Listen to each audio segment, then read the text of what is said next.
Most trainers don't know there's actually two types of isometric contractions, but understanding the difference between the two can have a huge impact on the actual effect and the training impact you get from doing the exercise. So what do we know about isometric contractions? We know that if there's no change in joint angle, right? For example, if I'm holding dumbbells in my hand for a bicep curl and there's no change in the angle, I'm not moving, but I'm holding those dumbbells, there has to be an isometric contraction happening. So that's one thing we do know. But what I want you guys to do is I want you to watch the two videos that are here on the screen with me and see if you can identify the difference. And if you already know the difference, then kudos to you. You're further along than I was when I first got into personal training. On one side, you see me max effort pushing against the wall as hard as possible, only for a couple of seconds before I fatigue. The wall's not going anywhere, so we know by definition that has to be an isometric contraction. And on the opposite side, you see me holding a push-up, probably something I could do for quite a long time, even if I might be shaking a little bit in the video. Either way, no change in joint angle. Both are isometric contractions, but they are different types of isometric contractions. And guys, this is huge. This is stuff that I went through a master's degree in exercise physiology, biomechanics, and somehow we didn't talk about this. And this is major because both of them have very different impacts. The one with me pushing against the wall is what we call an overcoming isometric. I'm literally trying to move an object that's immovable. And as you can see, it's much more fatiguing. Most times we're only gonna be able to hold these types of contractions for maybe like 3, 5, 9 seconds at max effort. But they have a huge impact on increases in power and strength. Gets us recruiting more motor units. So if any of you guys have ever had any powerlifting experience, or maybe down the road some type of goals for power and strength, this could be a very effective isometric training strategy. On the flip side, you guys see me holding that push-up, something I could do for a more extended period of time. And the impact is gonna be different. It's gonna be a little bit less fatiguing, right? I'm gonna be able to hold for a lot longer period of time. And it's gonna be more related, as you look at research, to gains in hypertrophy.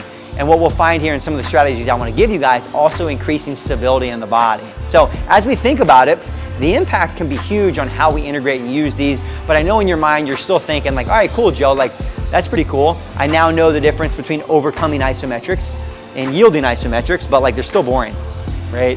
You know, like how many times you walk into the gym and somebody's just holding eye contact too, holding a lunge, looking at, not often. And so I get it. I think even as coaches and trainers, I knew about isometric contractions, but I didn't use them a lot when I first got into training. And I definitely didn't know about this, or I might have used it in a little different way. So what I want to do is I want to make sure and give you guys a couple of key strategies. I'm a huge believer, you'll find inside of our Axiom content, the overall overarching message that honestly the methods don't matter if the implementation is not fun, it's not engaging, we're not creating a client experience. And so how you integrate isometrics is a key variable, and I'm going to give you guys my top 3 ways. One of the first ways that you can use isometrics, both yielding and overcoming, is in the prep and prime, like truly priming the body for activity. Not only because this is an easy place to tuck in like 30 to 60 seconds of really good focused isometrics, but the actual impact we're going to get can be huge. We know things like post-activation potentiation, doing power in our warm-up can be really beneficial for strength, but the truth is some clients, they can't do a lot of impact, they can't do a lot of jumping, and what they find is that there are similar effects with overcoming and yielding isometrics. You can get that same increased signal going to the muscles and still get some of that post-activation potentiation. So what I take away from that is it can also be a really effective way of ramping up the nervous system for the training that we have coming. One of my favorite ones, and there's a lot of examples we could give you, would be as you guys implement it into your bridges, all right? Everyone, a lot of people know that doing some sort of bridge prior to like a lower body or full body day can be a really great warm-up move.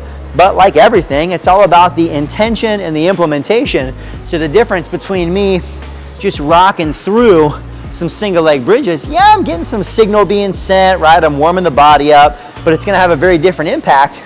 Either A, if I just hold, right? For anyone who, whether it's you or a client, you're really trying to improve even the motor learning element, right? Like mind-muscle connection, like body to glutes.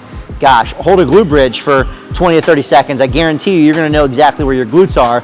And on top of that, it's helping to improve that isometric control and stability. This can be really, really important for the glutes based on the movements we're trying to improve it in. I also like this position because this is actually a pretty cool one. We can get overcoming and yielding together. So if I'm just holding that bridge, what do you think? Overcoming or yielding? Well, I'm yielding to gravity, so it's gonna be a yielding isometric. I can hold it for longer. Well, I can actually integrate in. If I take this opposite hand, drive it in as hard as possible. Now we kind of also have overcoming, right? Yielding and overcoming on opposite sides. This is gonna give me some really great core engagement, hip flexors, which a lot of people are weak in. And because I'm locked in, it's even gonna intensify that glute bridge. And really your guys' takeaways, think about it. How can we apply plank-like qualities to other exercises, right? Why not hold an isometric lunge for 30 seconds? Why not hold that push-up position? The research shows it has a big impact on priming the body for activity, and it's an easy way to tuck it in, 30 seconds to a minute. Honestly, it's probably gonna be some good variety for your client, and it's gonna get them moving better for the training session. The second place that you can or probably should start to implement isometric activities into your guys' training and coaching is when you're trying to create teaching moments, or even what I call like light bulb moments. Maybe you're trying to help a client really understand what it feels like to engage a certain muscle group. This really kind of probably ties back into our prep and our prime, but the intention's a little bit different. We're trying to create a little bit more awareness for that client. And a simple example, you could just look at even getting someone into a lunge position. If you have somebody who's struggling with their position, let's say for example, they're normally doing Bulgarian split squats or lunges, and they're feeling a lot of tension in that back hip and quad and not enough in their glute. Well, getting them working just some isometric holds can be a great way for them to solidify, hey, this is what I want your position to feel like. And it slows everything down so you can actually adjust them, right? While they're doing the exercise, it might be hard. And for them, they're just dealing with a lot of variables.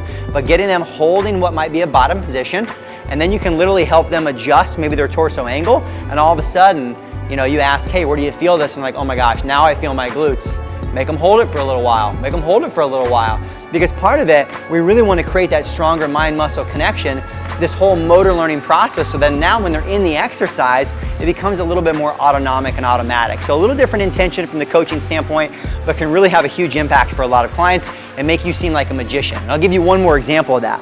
Oftentimes for a lot of people, when you're teaching RDLs, what's the most common error that you're gonna see? You already know, right?